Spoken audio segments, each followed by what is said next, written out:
Indonesia kaya akan keanekaragaman hayati, termasuk bahan makanan. Bahan makanan tersebut tersebar di seluruh wilayah Indonesia dan ada yang menjadi bahan makanan khas wilayah tertentu.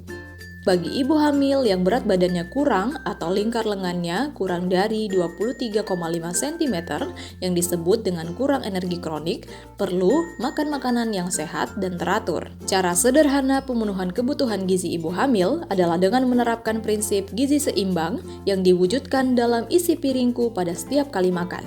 Makan pagi, makan siang, dan makan sore atau makan malam. Selain itu, perlu disertai dengan 2 kali snack atau kudapan setiap hari, atau snack atau kudapan pagi dan snack atau kudapan sore.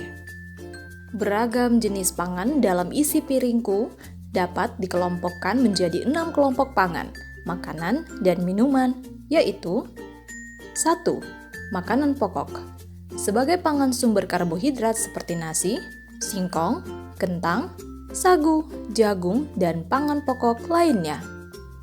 2. Sebagai pangan sumber protein yang juga kaya vitamin dan mineral seperti ikan, telur, daging, tahu, dan tempe. 3. Buah-buahan sebagai pangan sumber vitamin C, vitamin dan mineral lainnya seperti pepaya, jeruk, pisang, semangka, dan buah lainnya. 5. Sayur-sayuran sebagai pangan sumber serat, vitamin, dan mineral seperti bayam, daun singkong, kol, wortel, dan lainnya. 6. Gula, garam, dan lemak.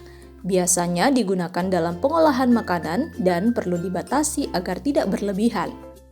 3. Apa saja gejala kurang energi kronik atau KEK pada ibu hamil? Pertama, merasa kelelahan terus-menerus. Kedua, merasa kesemutan.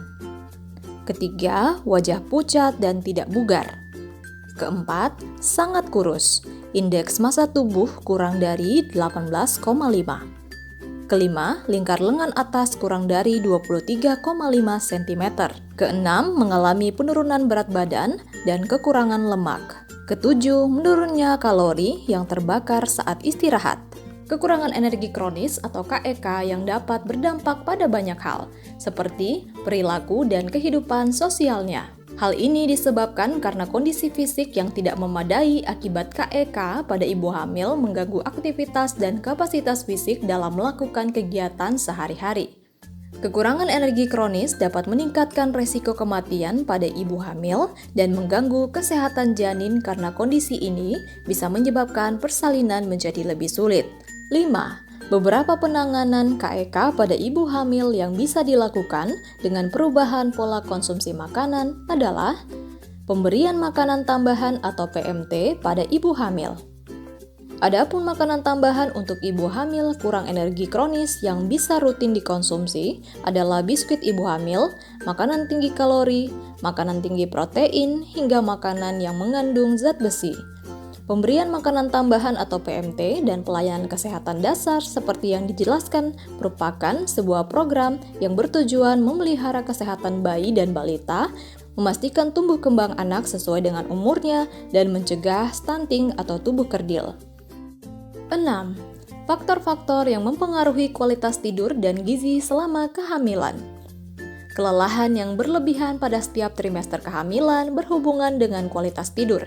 Bahaya kurang tidur bagi ibu hamil juga bisa menyebabkan anemia, sebab produksi sel darah akan terganggu bila ibu kekurangan tidur.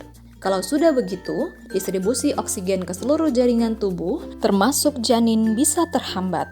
7. Tips menjaga kualitas tidur bagi ibu hamil.